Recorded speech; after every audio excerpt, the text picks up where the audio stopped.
কালকে শিক্ষক দিবস ছিল। শিক্ষক দিবস উপলক্ষে কিছু কেক আমি বানিয়েছি। সেই অনেকগুলো কেকের মধ্যে এই কেকটার একটা ডেকোরেশন তোমাদের সাথে আজকে শেয়ার করছি। শিক্ষক দিবস উপলক্ষে যে কারোর কোনো দিনও ছোটোবেলায় কোনো এক্সাইটমেন্ট ছিল না সেটা হয়তো বললে ভুলই হবে। আমারও ছিল বেসিক্যালি ওই 9 10-এর ব্যাপারটা। ছোটোবেলায় ভাবতাম কবে 9-10-এ উঠবো, কবে ছোটোদের উপরে দাদাগিরি ফলাবো, এরকম একটা ব্যাপার। ফলিয়েওছি, সেই দিনগুলো পারও হয়ে গেছে। যাই হোক, শিক্ষক শিক্ষিকাদের কথা না বললেই নয়, গুরুর কথা বাদ দিলে কি করে হয়। কথা আছে মা বাবার পরেই শিক্ষক শিক্ষিকা।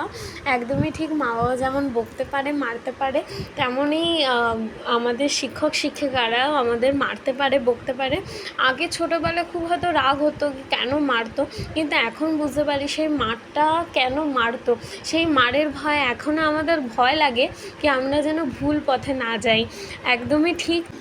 আমার শত কোটি প্রণাম সকল শিক্ষক এবং শিক্ষিকাদের কাছে। আমাদের এরকমভাবেই আশীর্বাদ করবেন, আমাদের এরকমভাবে ভুল পথে না যাওয়ার জন্য গাইড করবেন। যাই হোক, এই কয়েকটা অর্ডার দিয়েছিল আমার একজন নতুন কাস্টমার, যে শ্যাওড়াফুলি থেকে অর্ডারটা দিয়েছিল। আমি আগে বলে রাখি, আমি হাওড়া টু ব্যান্ডেল পর্যন্ত ডেলিভারি করে থাকি। তোমরা এই লোকেশনের মধ্যে যারা যারা আমার থেকে কেক নিতে চাইছো অবশ্যই আমার সাথে কন্ট্যাক্ট করো। আর তোমরা এই কেকটার ফাইনাল লুক দেখে আমাকে জানিও যে তোমাদের কেমন লাগলো।